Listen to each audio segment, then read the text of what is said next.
High মামা কি খবর? মামা, তোর ভাবির তো আজকে ডেলিভারি।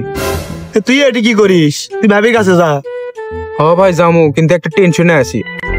কিসের টেনশন? ভাই, তোর ভাবির একটা কবিরাজ দেখাছিলাম। কবিরাজটা বলছে বাচ্চা হওয়ার সাথে সাথে ওর বাপ মারা যাবে।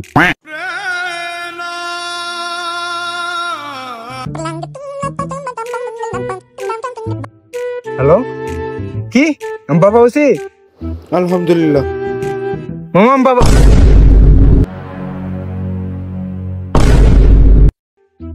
কিলো মা মরে গেল।